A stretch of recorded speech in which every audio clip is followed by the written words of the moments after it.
Ladies and gentlemen, thank you for coming back.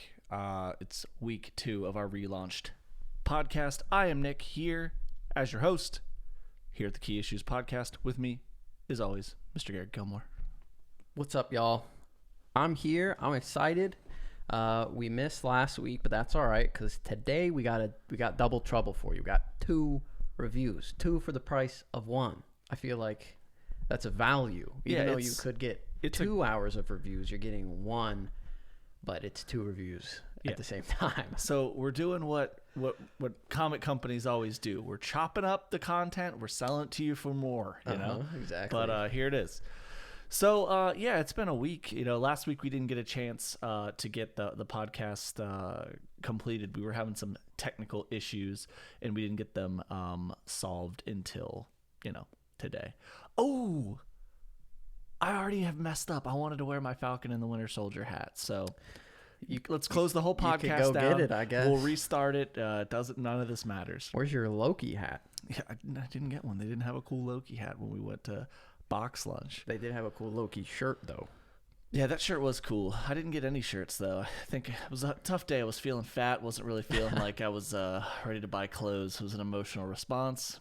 Made an error. It happens to the best of us. So yeah, we've got a lot of new MCU content in the last 2 weeks. We got our first movie since the end times began a year ago. Endgame? Yeah, exactly. So it's no, Far From Home came after that. But oh, you're right. You're right. So we've got the first new MCU movie in a super long time, and we'll talk a little bit about our feelings. Well, we'll talk a lot about our feelings on that. Mm-hmm. And then Loki ended this week. So just for reference, with Loki and with Black Widow, we will try to keep as much of the discussion spoiler free as we can. We're going to assume that most people have seen it. But if you are very sensitive to spoilers, then A, why are you watching this? It's clear that it's a review. And B, we're going to try to do our best to not completely spoil everything. But we will be going into some theory crafting and some other junk. I will be spoiling whatever I want to spoil. I respect it. Spoilers now. I think they're more fun to talk about. Yeah, they are, for sure. And people are already spoiling it in the chat. I can't believe that Fing Fang Foom showed up in Black Widow, Yeah. That was a surprising move. You'd think Shang-Chi, but... Yeah. But, 6-story dragon from outer space, it fits right into the mythos, you're there. Right. All right, so, you know what, Gary? I'm feeling generous today. I don't know. Usually I just kind of let you accept my will as the podcast variance authority over here. I'm going to let PVA. PVA. I'm going to let you pick whether we talk about Black Widow or Loki. Let's talk about Black Widow first. Okay, Loki it is. No, I'm kidding. We'll save the best for last is all I'll say. So let's talk about Black Widow. Sure. Okay. So Black Widow has officially come out. It's also on Disney Plus if you want to pay $30 to watch it in the comfort of your own home, which, hey, if you do, cool. I don't. I went to the theater. It was fantastic. I hadn't been there in literally years. But hold on. Before we get into Black Widow, we got to talk about the theater experience, guys, because Regal as a company, you've lost me. They went downhill. Yeah. They fell off big Here's time. the thing. There was meme stocks in AMC and all these things that happened in the last year. And I got to tell you, I think it worked. Regal, they're on the downward slump. And it's one decision that they made that is just killing the game. They switched from Coke to Pepsi. We are a firm Coke podcast, ladies and gentlemen. If you're Team Pepsi, that's fine. Yeah. But we're not the podcast for you. I mean, Pepsi has some fine products. They do. Just not PepsiCo. Pepsi itself. Just not, Pepsi or Sierra Mist. Are you out of your mind? I'm not drinking that. Yeah, Sprite is God tier compared to Sierra Mist. Exactly. Anyway, so yeah, the running joke for us when we went to the movie, we had been talking about getting a big bucket of popcorn with butter and a Coke or cherry Coke, preferably, because we're big fans of cherry Coke for a long time. And they literally stabbed us in the heart. Yeah. Right in the heart. I got to say, they switched to Pepsi over the break. It was a terrible decision. Yeah. This might be a controversial take, but Those flavored Cokes are delicious. I don't care what flavor you're putting in there. It makes it better. I don't know if that's a knock on Coke, but cherry Coke, better than Coke. Vanilla Coke, better than Coke. Not going to lie, that orange Coke that they put out, better than Coke. Ooh. So that's just my opinion. Have you ever had like just a regular bottle, like a plastic bottle of Coke recently? Just any plastic soda is just that shit is thick, sugary. It is double cheeked up. Yeah, it's like drinking syrup. It's hard. Yeah, it's not good. Anywho, all right, to the actual film, because we've rambled for a while here. So Black Widow itself, just holistically, I think we share a lot of similar opinions on the movie. Garrick, hit me with your favorite part of the film already, because I think I know what it was. How did you feel about the intro to the movie? Nick's right. It was my favorite part, and you would have heard my preliminary thoughts on my favorite part of this movie if you followed me on Twitter. Wow, okay, chill out a little bit. Check me out right here. There it is. And follow that. But anyway, the beginning of the movie was some of the best MCU that I've ever personally experienced. And it might have been the returning back to the theater, but I don't think it was. Because what went on in that opening sequence was heartfelt. Yeah, for sure. There was a lot of emotion involved in it, especially considering the story that it took place in and how horrible things were going to go from there. And we knew we were going to go from there, exactly. Especially when they landed in Cuba. But so you had a lot of emotion, and that emotion lent itself to the very slick action sequence that happened at the end of the opening part. For sure. Where S.H.I.E.L.D. Hydra agents posing as S.H.I.E.L.D. agents are chasing down the family, the Shostakov, Romanov, Belova family. Yeah, exactly. When that's happening, my heart was like racing because I didn't know what was going to happen. I didn't know if they were going to get caught. I didn't know if the plane was going to blow up. Obviously, I knew the characters were going to survive, but I didn't know what was going to happen. So it had me on the edge of my seat. It was very well shot. It was very well lit. It was very well mixed. The acting from everyone, from the kids to the adults, was very good during that whole section. The opening just lifted me to new heights. And I was like, this movie is confirmed the next Winter Soldier. I'm going to love this. And then we flash forward and things never reach that again for me. Before we get into the next phase of the movie, I agree with you. I really liked the intro. I like a lot of flashback sequences in the MCU. Another example that I really enjoyed was Hank Pym and Janet Van Dyne from Ant-Man and the Wasp. That flashback, that sequence was really good. Right. And also it's another one of those examples of something being really heartfelt, really important to the scene of the movie, and then the entire movie crumbles after that. Because Ant-Man and the Wasp is I like Ant-Man and the Wasp a lot, but it's definitely one of the weaker MCU entries. Right. But one thing before we go into the rest of the film. Well, I'm not done with the intro either. Okay, great. One thing that this intro really reminded me of, if you get a chance to, if you have access to it, there was a show on Netflix called The Americans, and it's about a Russian family posing as American citizens, and they are spies. And the whole show is basically, if you want a longer version of what you watched in the intro for that, the whole show is that. It's just them doing spy shit and being awesome. Has Kerry Russell in it. I don't remember the name of the main actor, but that's a really good show. I think the thing about that that sequence that I really liked the most is, for me as a father, I typically tend to gravitate towards the family aspects in any movie, especially comic book movies that feature kids. I immediately, like, my favorite elements of different MCU movies are always around that parent and child relationship. Like Garrick knows me, one of my favorite scenes, always makes me tear up, is when Yondu tells Peter Quill, he said, hey, I may not have been the best, I may not be your father, but I damn sure was your daddy. And then he passes away. Like, that part was really cool. All of those like little father sequences in the MCU was awesome. And this was one of those things because it allowed that you got to see the way that family dynamic was working, and then how drastically ripped apart it was towards the end of it. Right. And I think what was so special about all these moments was the context that they took place in, and I mentioned this earlier. The scene that really sort of broke my heart, and still does, is the scene where they all come inside to eat dinner, and Daddy, Red Guardian, comes home, and he lets Melina know it's time. Yeah. And Melina's like, I really don't want to go back. And you're sitting there, and you're not really 100% sure what exactly is going on. But as the scene progresses, you begin to figure it out.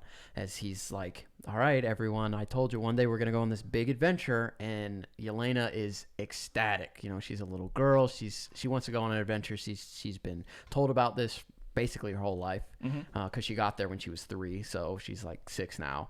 And it's just something that she's been looking forward to ever since she was a really, really like a toddler.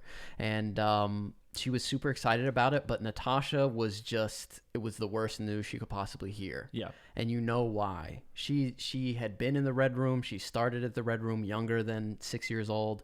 She'd been there for years. She knows it's hell. And she had these 3 years of like the perfect slice of life family, American family. Yeah, Americana. Yeah. White House picket fence kind of thing. Something that she never had. She finally had relationships for the first time in her life, emotional connections, and she knew it was all about to be ripped away. So it's so tragic, and then it crescendos once they land, and the soldiers go to grab Yelena, and Natasha snaps. She does, and it just shows how much she cared for her younger sister, even though they weren't related. For sure. She was willing to fight off 10 grown men with a pistol to protect her from the horrors that Natasha had already gone through. So that was very emotionally impactful. And then Alexei had to come in and like diffuse the situation, and he plays such a great father figure. David Harbour does in this movie and in Stranger Things, and he's just so believable as a loving, caring dad. And he was like, my girls are the strongest in the world, and she was like, we are. And then David Harbour has like officially turned into like bad dad, like badass dad in every role that he plays now. What does he do in Stranger Things? He's a kick-ass dad. Right. What does he do in the MCU? Kick-ass dad. He kind of stole the show for me in the entire film. I thought that, I mean, a lot of people get mad about the joking nature of the MCU, how there always seems to be maybe one or too many jokes in a film. But I really think that he balanced things out with the emotional side and the funny side of the character really well. So when we fast forward in the film, I know you had a lot of concern about how big and bombastic the movie turned out to be, but I thought that the beginning of the modern timeline, the post-Civil War section of the film, was really good in the sense that it reminded me a lot of espionage thrillers. And I think that if the movie would have stuck to that tone and that pace, I think it would have ended up being a little bit probably a top tier MCU film. But as time progressed in the film, it was just one action set piece after another. And as we discuss this stuff, realize that we're not saying that the movie's bad. It just seems like, how does nobody else in the world know that some of this shit is going on, right? Like, there's Avengers, there's all this stuff. You're going to blow up a goddamn helicarrier in the middle of the sky. Nobody else is going to show up and help out. Iron Man, it doesn't have a radio on, There's just all kinds of weird stuff that didn't make sense to me about it. But anywho, what did you feel about the I guess the next third of the film, where basically she's linking back up with Yelena? They're busting out Red Guardian from jail, all of that stuff. Right. Well, I mean, as far as like the Avengers being involved, I'm not sure that was too big of a deal, at least for me, because it was we're in the heat of Civil War. It's like at the end, so everyone is in the raft. Everyone's been captured, and then obviously Tony and who else is doing other stuff, because Ross shows up right at the end. So that's basically like her getting got or whatever, but she gets away.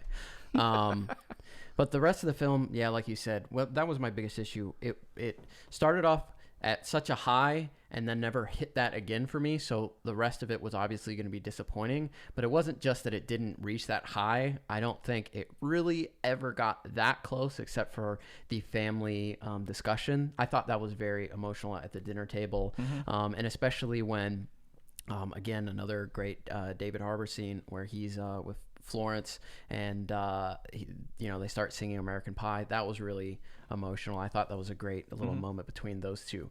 But I think that would probably be my next favorite part of the movie, and then everything else was just kind of stale. I feel like the action was a little overdone. It was a little too big for what the movie I think should have been. It had such a great start, like such a sleek, fun action, like a Mission Impossible or a Jason Bourne. It was to scale, and then it just got too big for itself. I totally agree with you. The action kind of went off a bit, to the point where it was so big and bombastic that it kind of took away from. I think that I was going in hoping that it was going to be more of a Bourne Identity type film, where it would be very espionage based, very covert, because that's kind of the realm that Natasha and Clint and Yelena have always occupied, But for them to just be like double guns blazing, pull a chopper in and cause an avalanche, it was a little too much. But in terms of the film, we have a whole section that we'll discuss the bad guys in a couple minutes here, but I did want to take a couple minutes and discuss some of the aspects of lore that the film has introduced to the MCU that I really liked. And the first and probably the most important was the addition of the Red Room itself. I thought that was really clever, the way that they integrated the Red Room into the MCU, and why you could never find it. The Avengers never went looking for it, and it was because it was something that was always moving. It was essentially a S.H.I.E.L.D. helicarrier kind of place that it was undetectable. I just kind of wanted to know, what was your thoughts about most of the events of that took place in the Red Room, and what did you feel about like the actual Red Room itself as a compound, as a lore addition? Because we do make a lot of lore related videos. Garrett just put one out this week on the Red Room, so I just thought it'd be a good chance to kind of segue into that, since you've done a lot of research on it. I like what they did with the Red Room. I like the evolution of it. We've only seen it in 3 eras, but one very, very briefly. We saw a lot of it in Agent Carter.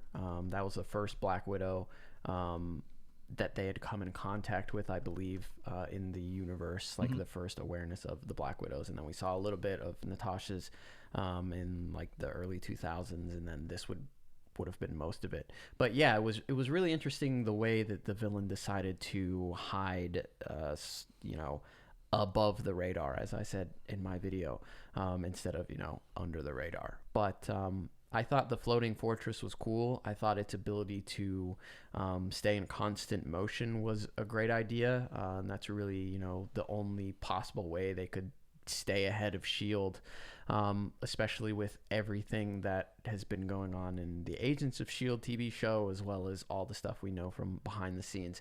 So I thought that was really clever. I liked all the statements that they gave you about the Red Room within the MCU, like how no one ever goes in or out of it without being sedated as an extra added security measure. That was cool. Just its different capabilities. It was as a base too. I just thought it kind of looked badass. Like everything inside of it was red. It had kind of like more of like an 80s aesthetic vibe to me, where like it reminded me of like classic action set pieces from like 80s and 90s movies, where like they get there and the bad guy has a fucking fortress, and you're like, oh, this is where the bad guys hang out. And a lot of times Right. I think that people in the MCU just kind of converge in an area like, hey, we're at an airport, let's fight. Or, hey, we're in a field, let's fight over here. Or, hey, we're in a city, let's fight in the city. So it was cool to be The final boss layer. Yeah, exactly. In a fortress, in a lair again. I thought that was really cool. Other than that, I also thought that it was really cool. This is just me. I thought the holding cells were kind of cool. They looked like they reminded me of like Star Trek, like sickbay, which was interesting. We'll talk about that a little bit with Taskmaster because I know some of the guys at our Discord were like, "What?" when it came to the actual holding cells, but they were pretty interesting.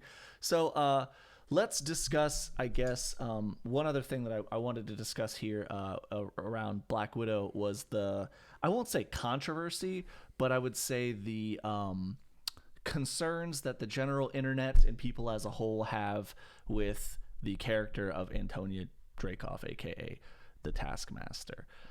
For me, just getting my thoughts out there, my big thing is this: like, I don't think that Taskmaster as a character in the comics is one of those characters that has this loyal and dedicated fan base of people. I could be wrong, but for me, I thought that what they did with the character was interesting, but it definitely needs to be expanded upon within the MCU, because they kind of turned a character who in the comics has a very interesting skill set and a very kind of boastful and cowardly persona into just kind of like a stalking Resident Evil Nemesis style character.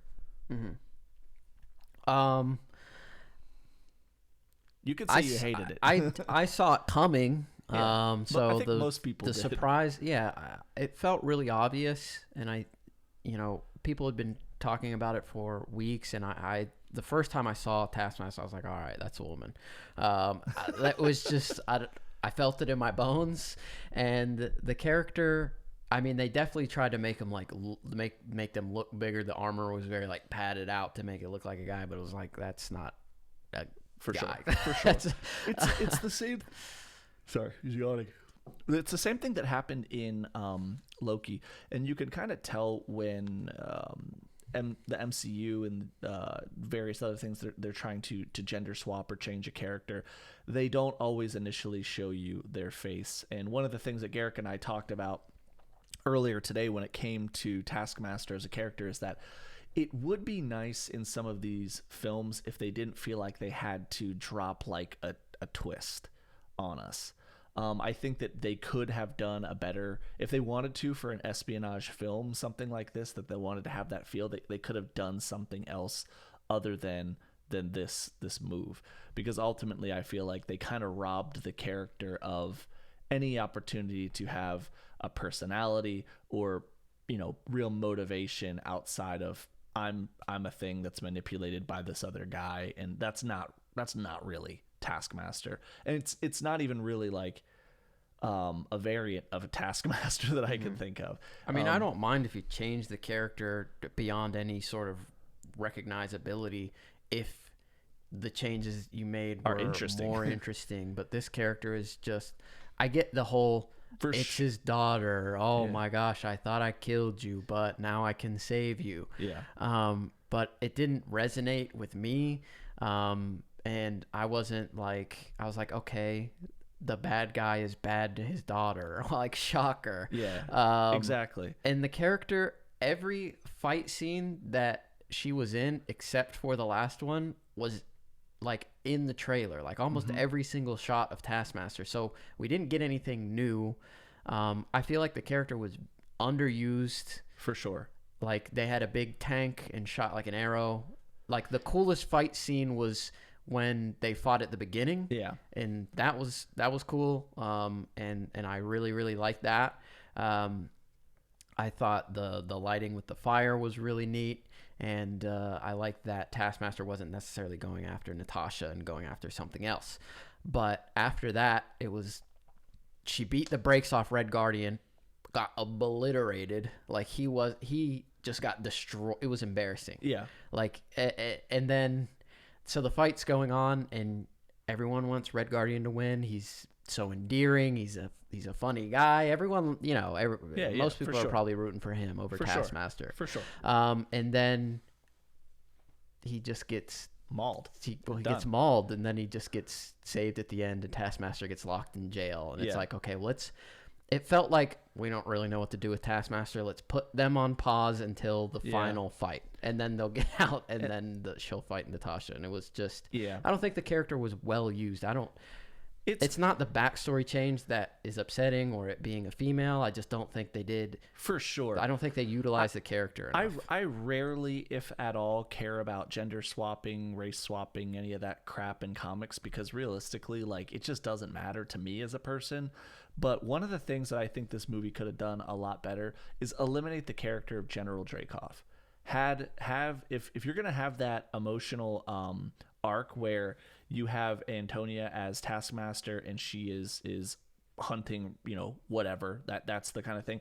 They could have removed Dreykov from that and been like, yes, Black Widow did kill him earlier, but the daughter survived and she continued the program. And here's what you could have done with that would have made it better for me. Changed the Red Room to the Taskmaster school, because in the comics, one of the biggest aspects of Taskmaster's history is that he runs schools for henchmen. He's the guy who trains and generates henchmen for other bad guys. Mm-hmm. So you could have done that, or they could have very easily just said, hey, Taskmaster has been running the Red Room for years after, being whatever, after being blown up. And then that would have been more interesting. What are you laughing at? I'm sorry. I'm laughing at this most recent comment in the chat where this person said, LOL, let's see you make a better film, LOL. I get that you like the movie, but just because people aren't filmmakers doesn't mean they can't criticize a film, because somebody isn't a writer doesn't mean they can't criticize a book. Just because someone is an actor doesn't mean they can't criticize acting. Criticism is what it is. It's how you learn and how you grow. I can't make a better movie than Black Widow, but I've seen a better movie than Black Widow, so I know the difference between the two. I'm not saying Black Widow is bad. No. I know we're saying a lot of negative things about it, but I spent about 15 minutes talking how great the opening was. It was some of the best MCU I've ever seen. So the movie's not perfect. I'm happy that you really liked it. I cannot make a better movie than Black Widow.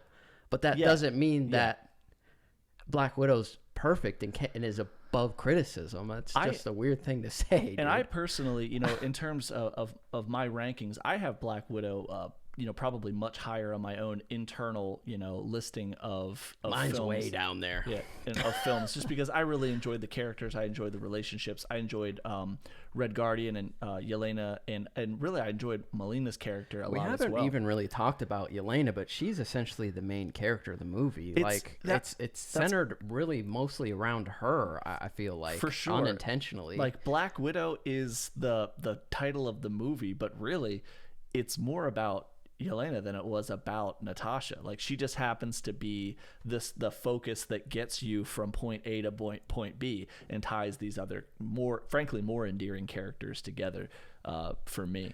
Right.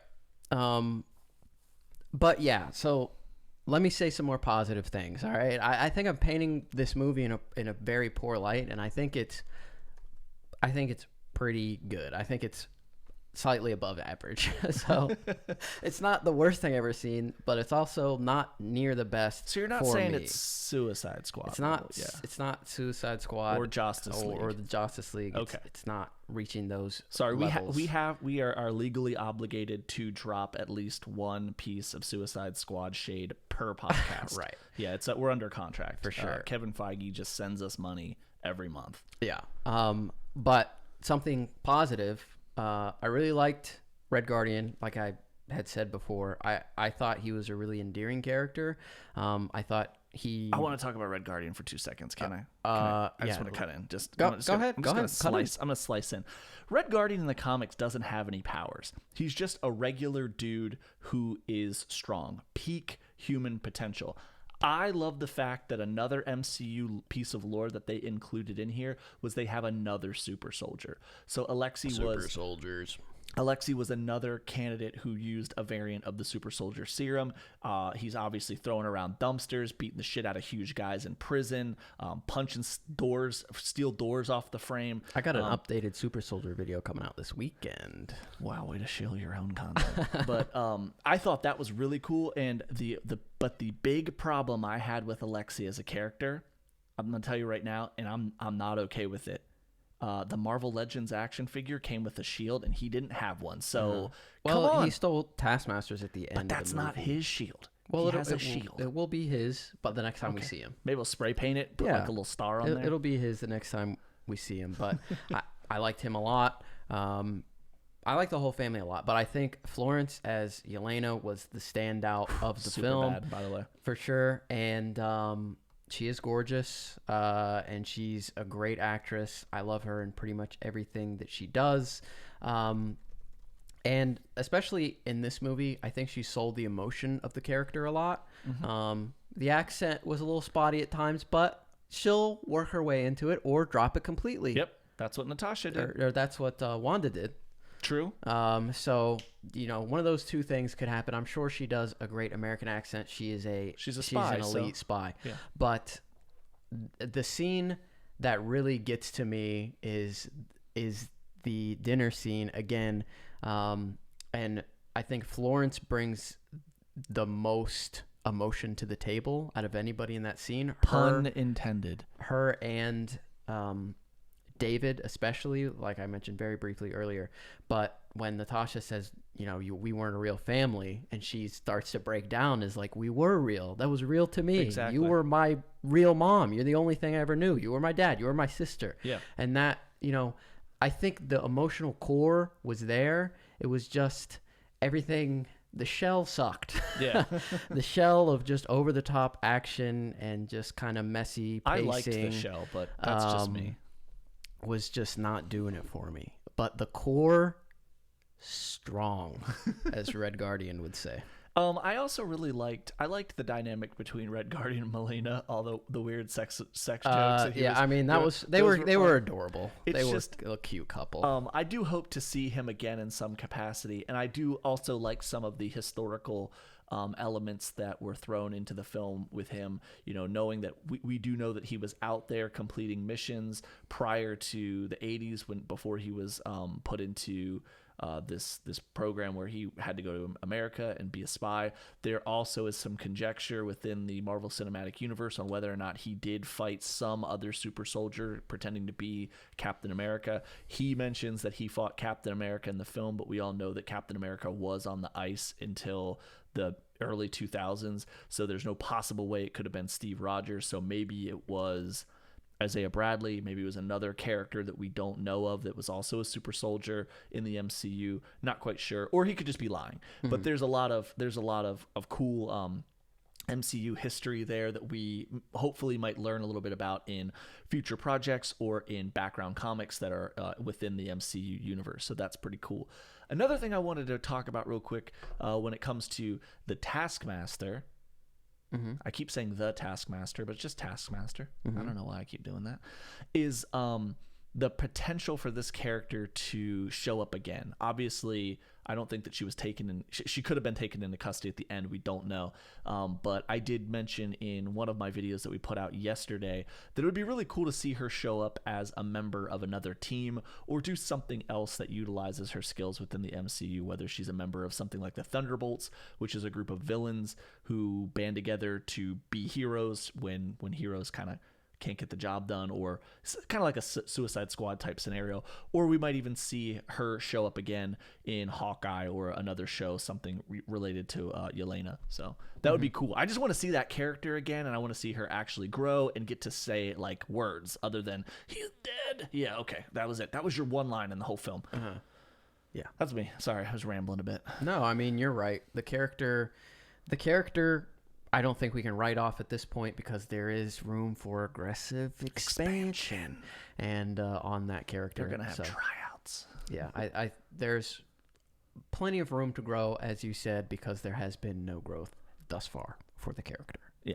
And I think one of the, I have a video that I'm working on, working my brain through. I haven't really started writing it, but I've started conceptualizing it. And for me, I don't do a lot of video essays anymore, even though the majority of the video essays that I've done get like crazy views. But let's brag a little more. But I'm just saying it's hard because, a lot of times video essays get the most controversial comments and death threats and things like that from people.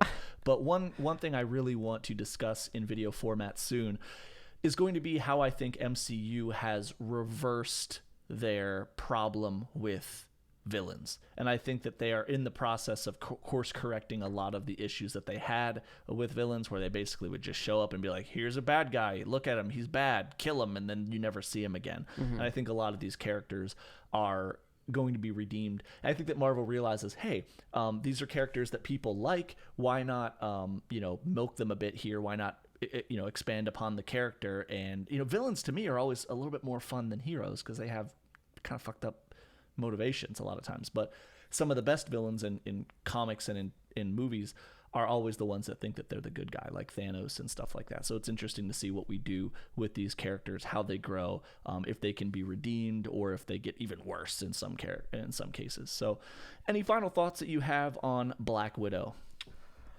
No, I mean, I pretty much said all I needed to say. Great in points, okay in most, bad, sloppy in some. Overall, it's another fine entry into the MCU. I don't think it was necessary, but it added some interesting wrinkles that I think people will get excited for in the future. So it served its purpose, and yeah. And then one last question before we move away from Black Widow and start talking about Loki. How did you feel about the pocket level on Yelena's vest? Good amount of pockets, good amount. I don't think there were too many. I don't think there weren't enough. So I think it was a solid amount. I felt like she could have went more. Really? Full Rob Liefeld level. That's where I'm going to have to agree with you. So let's stick on this for a little 30, 40 more minutes, and then we can move on. All right, so we're moving away from Black Widow. If you guys have questions, just kind of keep them towards the end. We'll answer any questions that you guys have on Black Widow, or any thoughts that you guys want us to expand upon, or any questions, any topics that you guys want us to discuss around the movie. We'll have a question. We'll have a segment at the end for Q&A. But I do want to talk a little bit about Loki, and keep in mind that it's going to be impossible to discuss this show without spoiling it.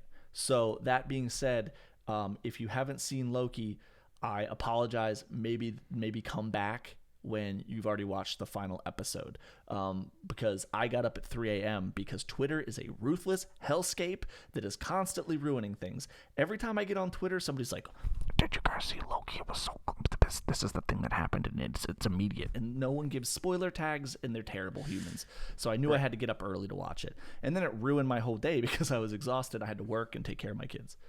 So yeah, Loki. That show was awesome, man. Yeah. I really enjoyed it. I liked the fact that it ended on a cliffhanger, and I think that realistically, we got some of the best character growth for anybody in the MCU throughout this show. So, I guess holistically, how did you feel about the show? And we'll get into some of those other those points, the MCU lore points. We'll get into the villains, those kinds of things in a second. I just want your general opinion right now. Okay, talk on my hands a lot. General opinion of Loki is high. I liked Loki a lot. I think it's competing, or could possibly be, the best of these 3 Disney Plus film or shows that we've seen thus far, and I've liked all 3. So that's pretty high praise. And what I liked most about it was the attention to detail when it concerned the history of Loki and Loki's true wants and desires, his pitfalls, his failures, and where he could possibly succeed, and how the character moved toward that goal subconsciously and ended up arriving there at the end of the first season. At least to me, he ended up in a place emotionally where we never thought we would see Loki again.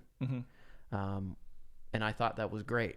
He kind of was jettisoned into this trajectory due to the fact that he saw how his life ended and how he wasted some of it, if not most of it or all of it, how he caused more pain to himself than anyone else ever did. Yeah, for sure.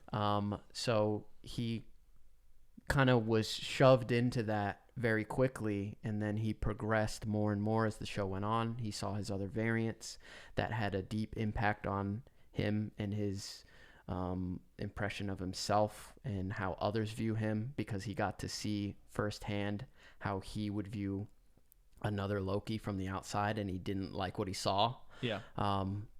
So I thought the character progression was, like you said, some of the best we'd ever seen in the MCU, and they took their time with it. It was only 6 episodes, but they did it in a very natural way that extended from a Loki that died in Infinity War, essentially.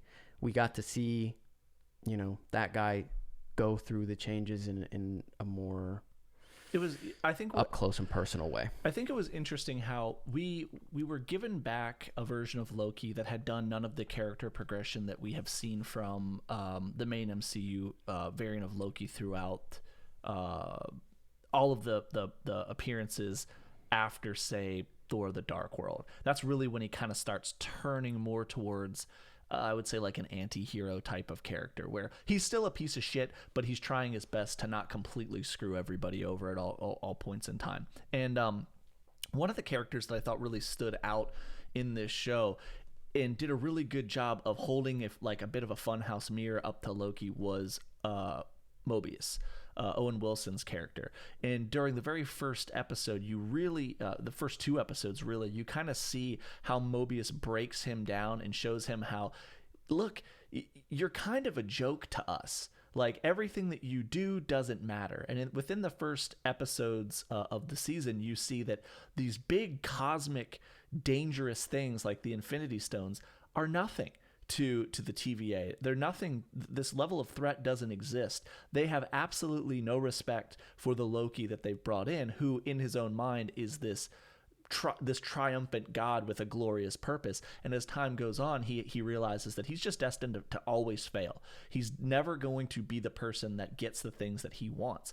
And they play with that over and over and over and over again. And they kind of consistently dangle characters in front of you that look like they might have got something done that he wanted to do, but then you learn that he still failed. And I think one of the great examples of that was when he meets the other Lokis inside of the end of the area at the end of time. I forgot what they called it, but it was really, just from a character perspective, it was some of the best character building, some of the best examination of wants, desires, and failure in the MCU that we've seen outside of maybe Thanos, in my opinion. Right. Yeah, I thought it was excellent in that way. And I really liked Sylvie as well, how she was so similar, yet, you know, specifically unique and distinct from our Loki that we know and love. So I really liked the way that they played off of each other, and how, you know, at the end, Loki said, someone that can't trust partnered with someone that cannot be trusted. And I really liked what they did with the character. And then she felt a little like headstrong right at the end with the final confrontation with the person at the end of time who was in control of the TVA. But you had 2 people on completely different sides of the argument. What matters more in the infinite multiverse? Does free will matter more, or does safety and security matter more? And those are the clashing ideologies of Sylvie and Kang. What do you value more? And she valued the free will of everyone in the multiverse over the safety and security of whatever he was keeping. timeline. Yeah. He was keeping, essentially the way that he phrased it was he's kind of keeping the demons at bay with what he does.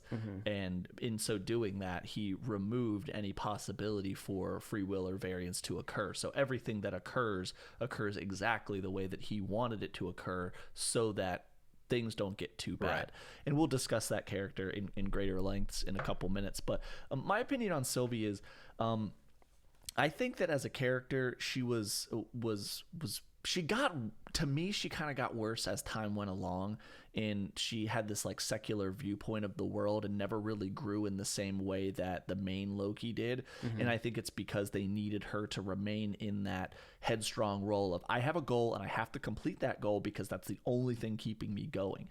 And it was good, but I also feel like it kind of robbed her of the potential to do any self-reflection or realization or growth as a character. And hopefully in the second season of this show, which again, for those of you who don't know, it was obviously announced all over social media today, and it's the secret scene for this was that Loki will appear again in season 2, which at this point, like, let's face it, you can't, like, this shit was too good, like, you can't just stop there.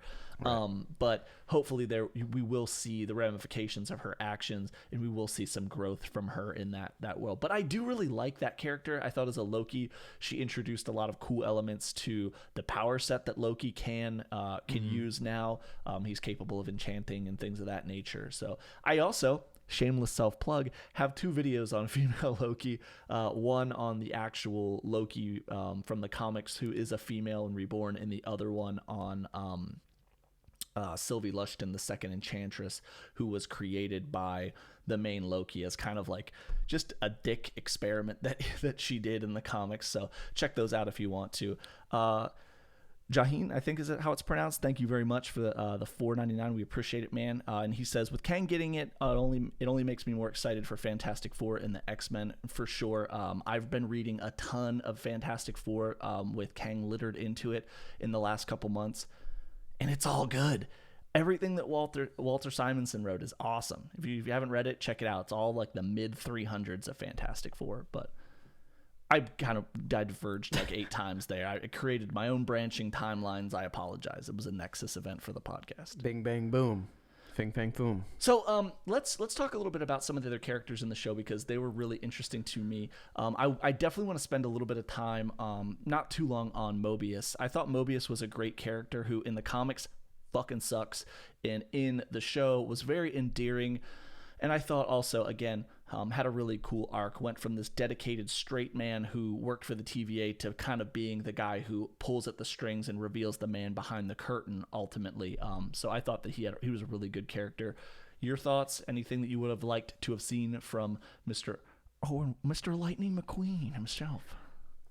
Mobius was awesome. Yeah, Owen Wilson was great. Wow. I thought he brought a lot of charisma to the character and a lot of relatability, I think, is the big thing with Owen Wilson. And it might just be him as a guy, but he just seems like I want to be friends with Mobius. Like, he just seems like a cool dude. He seems like a nice guy. Like, honestly, truly enjoyed his job and wanted the best for everyone. That was his goal. And when he realized that shit was a little bit backwards and not the way it should be, he, apologized to Loki, said, "Hey, my bad, bro."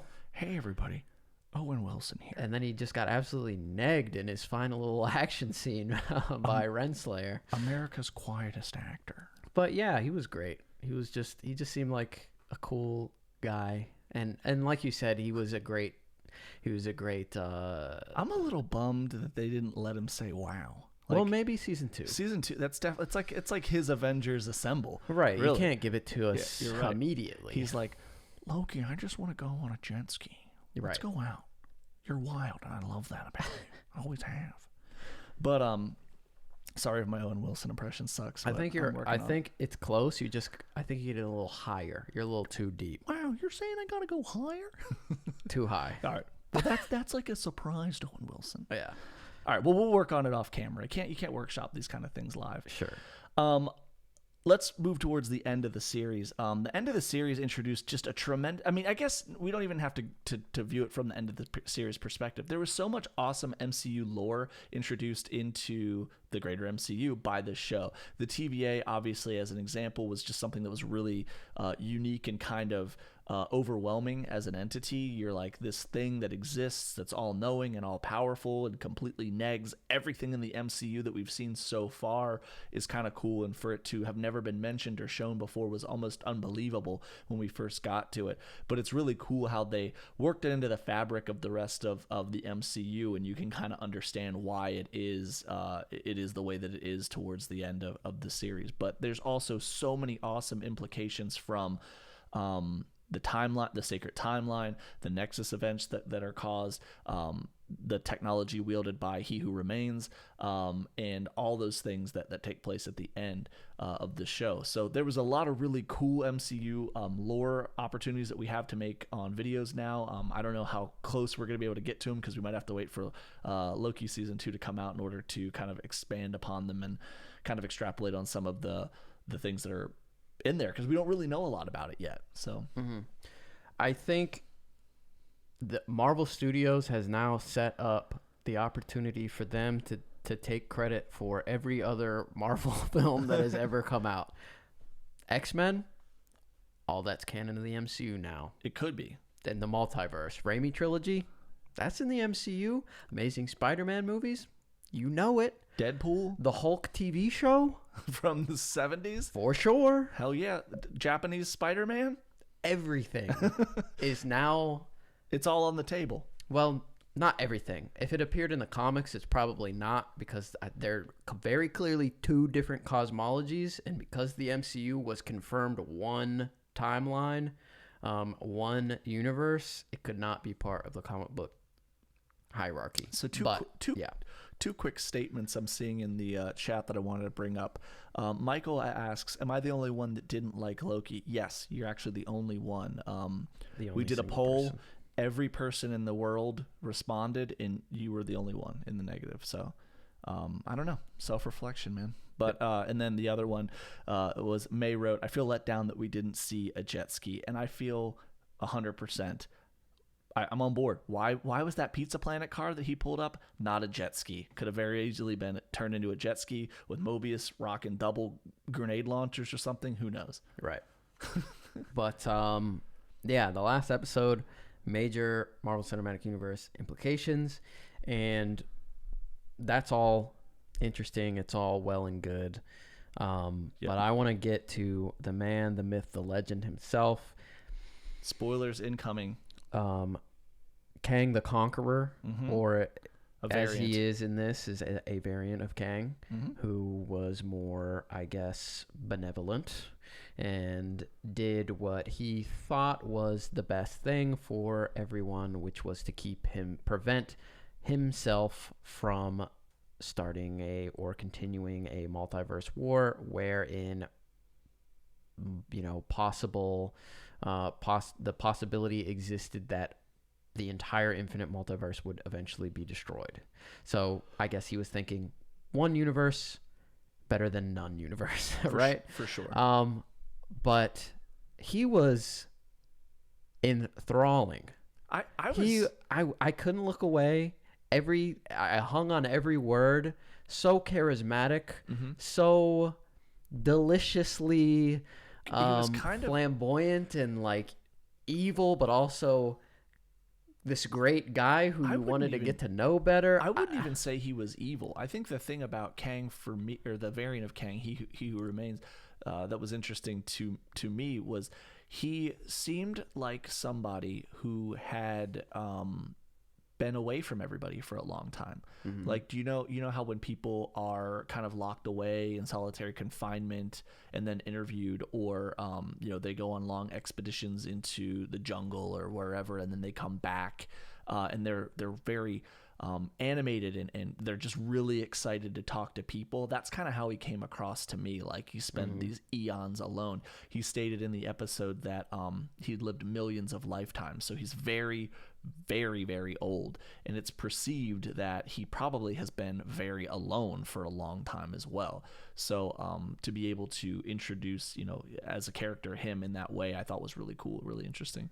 I mean, to stick on to address the point of where does this character fall on the morality scale, I think what he was doing, he felt was the right thing to do, but I think we can all agree it was not the right thing to do. Yeah. It's the same as that's kind of where I was getting at, where I'm talking about him being evil, because he was, and he knew it. He called himself a villain. He knew what he was doing was not cool, not necessarily the coolest thing, but the thing that he thought was the best. But it was also narcissistic. It was selfish. Yeah. He was the only Kang. He was the one in control.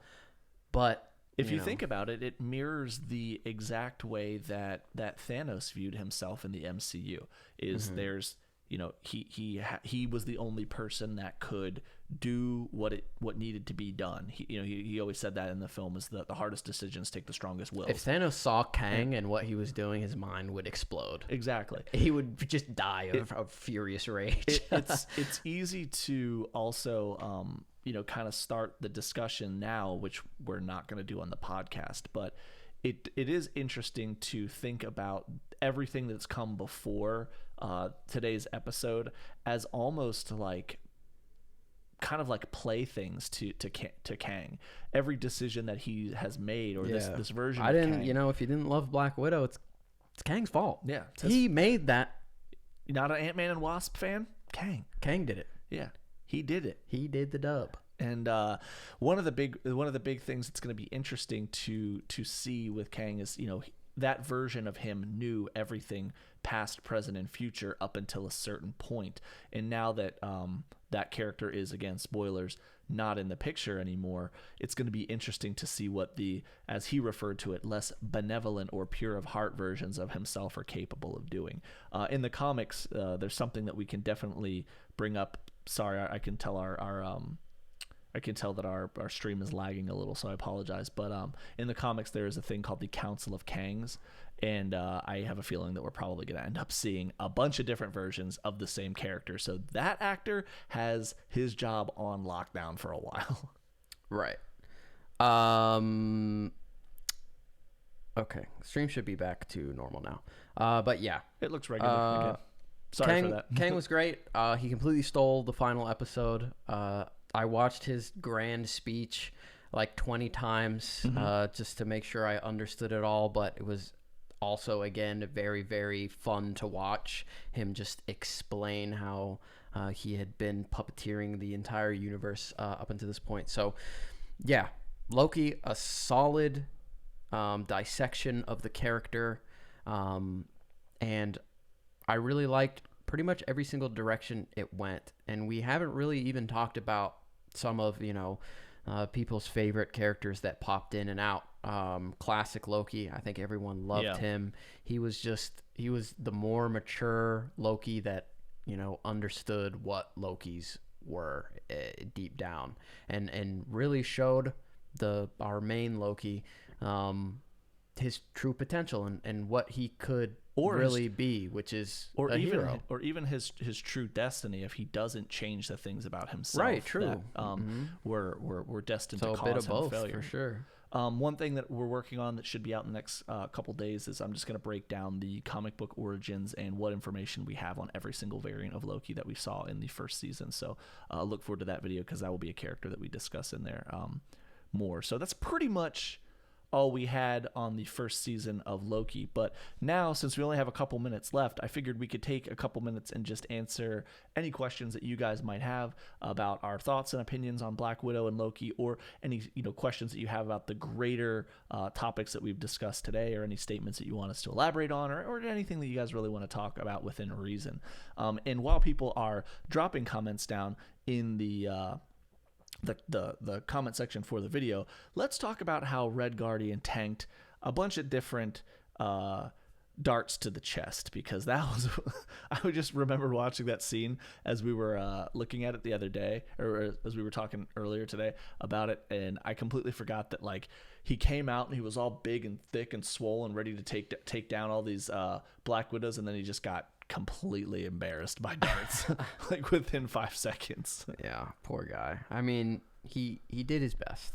He tried his hardest, and that's really all you can ask at the end of the day. But he did get his ass kicked at every turn. The man needs some redemption. I hope that the next time we see him, we get a de-aged David Harbour back in some type of battle with somebody, you know? Oh, that reminds me. I heard a amazing take from another YouTube channel that I follow on Twitter, Loverboy Media. He had made a great point about the whole Captain America thread with Red Guardian not really being tied up in any sort of way at all, let alone satisfactorily. And he had mentioned how interesting it would have been for that whole thread to be tied down in that final fight with Taskmaster, if Taskmaster, a character who we of course know can copy someone else's fighting style completely, decided to fight in Captain America's fighting style, and then Red Guardian could come out triumphant or whatever, lose, but that would be a way to tie those threads together or keep them throughout the film. That would be cool. But instead she showed up and was like, Black Panther time. I don't like to fight the Panther. And then he just got strangled to death. Fidelio asks, complete history of Kang the Conqueror on the channel. That's a lot of work. Did you say complete history? Yeah. Almost did a spit take of a character that's been around for how long? Yeah. Complete history would be hard. I can definitely put together some stuff. I think a lot of times when some of these other bigger YouTube channels put out videos that say like history of a character, they do a really bad job. But I also don't want to just get into a habit of like reading comics on the screen to people. So I'm working my way through a bunch of different arcs that Kang was involved in, a bunch of different variants and versions of Kang that we've seen, because I really didn't know a lot about him outside of like the 3 or 4 stories that I had read with him in it before. So I'm trying to do my best to put all that stuff together, and then I'll probably box it up into a package and put it out in some format. I don't know exactly when it's coming, but I anticipate that every goddamn YouTuber on earth is going to have a Kang the Conqueror video in some capacity. So I'm going to try to do what I can do and make it unique and fun and interesting for our viewers, and not just be like, and then he showed up in a Fantastic Four 453, and he had a big bow on his head, and it looked nice. And then on the next one, he fought this guy. Because those videos suck for me to do it that way. Okay, next question. I think, who will be the rest of Val's team? Well, fortunately, I have a whole video on that. It's called MCU Thunderbolts. Yep. I believe that that team that she is working together right now is going to be U.S. Agent, Yelena Belova, Baron Zemo, Taskmaster, Ghost, and then either Abomination, because we already know that he exists within the MCU. We're going to see him punch Wong right in his head in Shang-Chi, or possibly if this character is introduced in She-Hulk, Red Hulk, which would be interesting. But again, there's so many characters that were made up in the Thunderbolts or in various, villain-based teams in the comics that I didn't want to tie that whole video down with a bunch of speculation like, oh yeah, and then we'll see maybe Beetle will come in and he'll be Mach 1, because we haven't. I tried to stick to characters that we already know. Characters that we already know that need a little bit of further like development, and I think Ghost is one of those characters. U.S. Agent is somebody that people definitely want to see more of. Yelena needs something to do after the events of Hawkeye, whatever she's going to be doing in there, and so on and so forth. You find any questions, Mister? Okay. Oh, I wasn't looking, but I can. Oh, sure. Thoughts on Yellow Jacket returning for Ant-Man 3? I actually talked with another YouTuber online about Yellow Jacket, and it was you guys might have heard of him. His name is Mauricio. He goes by Brown Table on the YouTubes. Makes great videos. You guys should check it out if you haven't checked out his channel before. But He's also been on our podcast before. Super smart guy, very fun to talk to. Yellow Jacket is returning for Ant-Man 3. Corey Stoll as an actor is great. If you ever get a chance to check out The Strain on FX, that was a really good show that he was in. And I also feel like Yellow Jacket is one of those characters that just didn't get a lot of development or time. He was one of those villains that they just like put into the universe and were like, you're bad. Go be bad guy for bad guy reasons. And he was like, oh, Hank Pym, you were mean to me in a meeting that we had once, so now I'm a bad guy forever. So like, let's get some real development here with some better writing. So I am excited. I can't lie to you and say like, I've been a Yellow Jacket fan for 50 years. I got every appearance of Yellow Jacket, but I thought that the actor did a good job, and I think that the character in the MCU has potential to be way cooler than what they did for like the 10 minutes that he was in Ant-Man. Right. What about you? Super forgettable. Don't really care if he comes back. Would prefer if he doesn't. But if he does, hey, hopefully they do it a little better this time. It doesn't excite me at all. Even a little bit, if I'm being honest. Cam asks, the next Disney pressure will happen. What do you guys think will happen with all of the diverging timelines? Do you think that will lead to Doctor Strange and the Multiverse of Madness? Yeah. Yeah, for sure. For sure. That's exactly where it's going.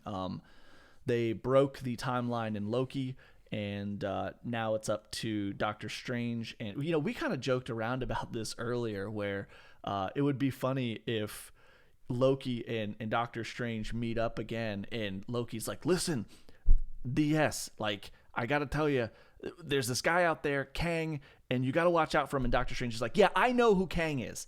I've been trying to make sure that he stayed in his hotel at the end of time, and you screwed it up for me. Everything was going fine until you had to go killed him? Oh my God, tell me you didn't kill him. His brothers are complete assholes.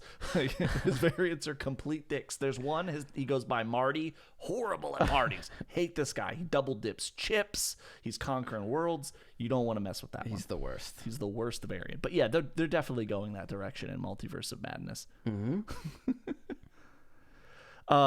There's a good question for Garrick. God of Thunder Willie asks, does Loki upscale in the verse in any way? I don't think Loki upscales at all. He's got new powers, which is interesting. New powers that he didn't have before, but I don't think that makes him go any higher. Classic Loki would be above him, obviously. Had reached some sort of full potential, you could argue. Mm-hmm. But Kang is at the top of the verse. Kang was able to control Alioth, who is a character that has destroyed an infinite number of realities, which would make him multiversal. So Kang would be above Dormammu. Obviously, Kang used Doctor Strange and Ancient One to defend the timeline from Dormammu, which would mean that Kang is above Dormammu. I'm watching Garrick's brain liquefy in front of me right now. So that's that's that. Kang should be number 1. Dormammu should be number 2. Alioth should be number 3 in terms of the 3 strongest characters in the MCU. For sure. I missed one question here. Somebody's Marvelous Pax asked, will there be alternate widows? Seems Captain America started this when going back in time. I'm not sure how much they're gonna bring these characters that have died back. I think they're gonna try to stick to their guns. Yeah. That's the gut feeling I have. You could say, well, let's sell out and bring Steve Rogers back and Tony and Natasha, but I think they're not gonna bring them back unless they're in the What If show. I think that maybe there's a possibility that we might see them in some big bombastic cataclysmic event like a Secret Wars type thing where they bring a variant of that version in and like, hey, we need a Captain America or we need an Iron Man. They're the only people that can do this one specific thing. But I don't think we're going to see Natasha anymore in the MCU. ScarJo, I just don't think we're going to see her. But in terms of, if your question was more related, are we going to see any more of the Black Widows from this film out in the MCU? For sure, we will definitely see Yelena and other things. The other Black Widows will probably factor in when related to Taskmaster or some of the other events that are coming up in different shows. But I also think that there's another question that somebody asked here that I want to get to because it kind of ties into this, is now that the timeline is broken and now that it's branching, do you think that this will automatically affect all of the other Disney Plus shows? I don't think so. Maybe it might from some undertones, but I think that a lot of the stories that they want to tell are still going to be smaller scale. Like Hawkeye, definitely not. Probably She-Hulk, probably not. Miss Marvel, probably not. Yeah, I would say most of them, no. Yeah, I think that the big that'll be dealt with in the movies. Yeah, the big ones that'll be impacted are going to be things like Multiverse of Madness and probably Spider-Man No Way Home, because we know that those are going to have implications having to do with the multiverse. So, yeah. What else? Do you think that the Red Room is related to or connected to Hydra? No, it was a Russian-backed program. Well, it could be connected to Hydra because the Russians... Hydra was connected to every world government in a way, so there was kind of a potential for it to be, but as time progressed, it became just a Russian-backed program. Mm-hmm. Agree or disagree? I mean, I think there's plenty of potential for it to be related to Hydra. We know Leviathan was related to Hydra, and Leviathan had a lot to do with the Red Room and Agent Carter. Well, I didn't watch Agent Carter. The Russians were also in control of the Winter Soldier at one point. We know from Civil War. So I mean, it's possible. There wasn't any mention of it, and Hydra was chasing down, Alexei and all of them. So I would assume that the Red Room was opposed to Hydra, but Russia had been involved with Hydra before. Cam asks, there's 7,000 plus widows in the Red Room program, and essentially his question boils down to what's going to happen to all of them since there wasn't enough of those vials to free everybody. I believe they mentioned in the movie that they're synthesizing more of that. I think that they had some left over at the end. So I don't know exactly, but I mean, if you're a character who takes orders from somebody or something, and then that thing is destroyed and there's nobody to give you orders, I don't know. Mm-hmm. Maybe they'll start working at Starbucks, driving for Uber. I don't know. It's a gig economy right now. Yeah. The world's weird. Start an OnlyFans. Mm-hmm. I don't know. I'm spitballing ideas. Yeah. Start a YouTube channel. Oh yeah, shit. They're probably competing with us right now. All right, so that's it. All I see for questions for this week. Thank you guys for hanging out. Listen to us babble on and on about the different things that happen in Black Widow and in Loki. Garrick, anything coming from you this weekend that we should be aware of? This upcoming weekend, video wise. Yeah, I'm going to do my best to get a Loki, How Powerful is Loki video out. I'm going to do my darndest. I for sure have a updated complete history of the Super Soldier Serum. Now that Black Widow is out, I was waiting for that to get the Red Guardian stuff in there. But yeah, so that's going to come this weekend for sure. And then I'm going to do my best to get a Loki video out. But yeah, that should be it. Cool. And I think I'm working on every variant of Loki explained and where they come from in the comics, if there's an appropriate comic book that actually set that version of Loki up, which for most of them there is.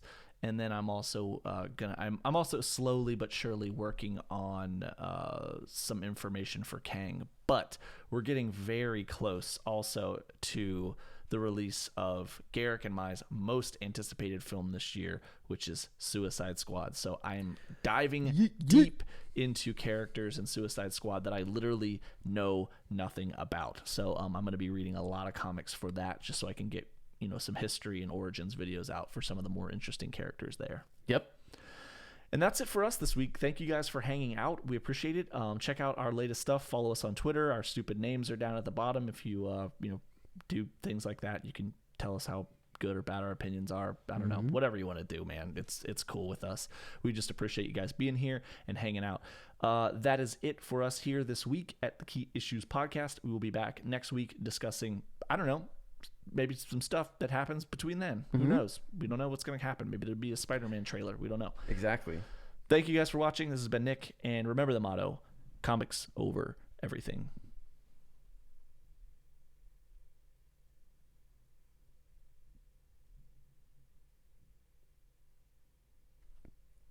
We did it. 77 hours of watch time. Cool beans. Let's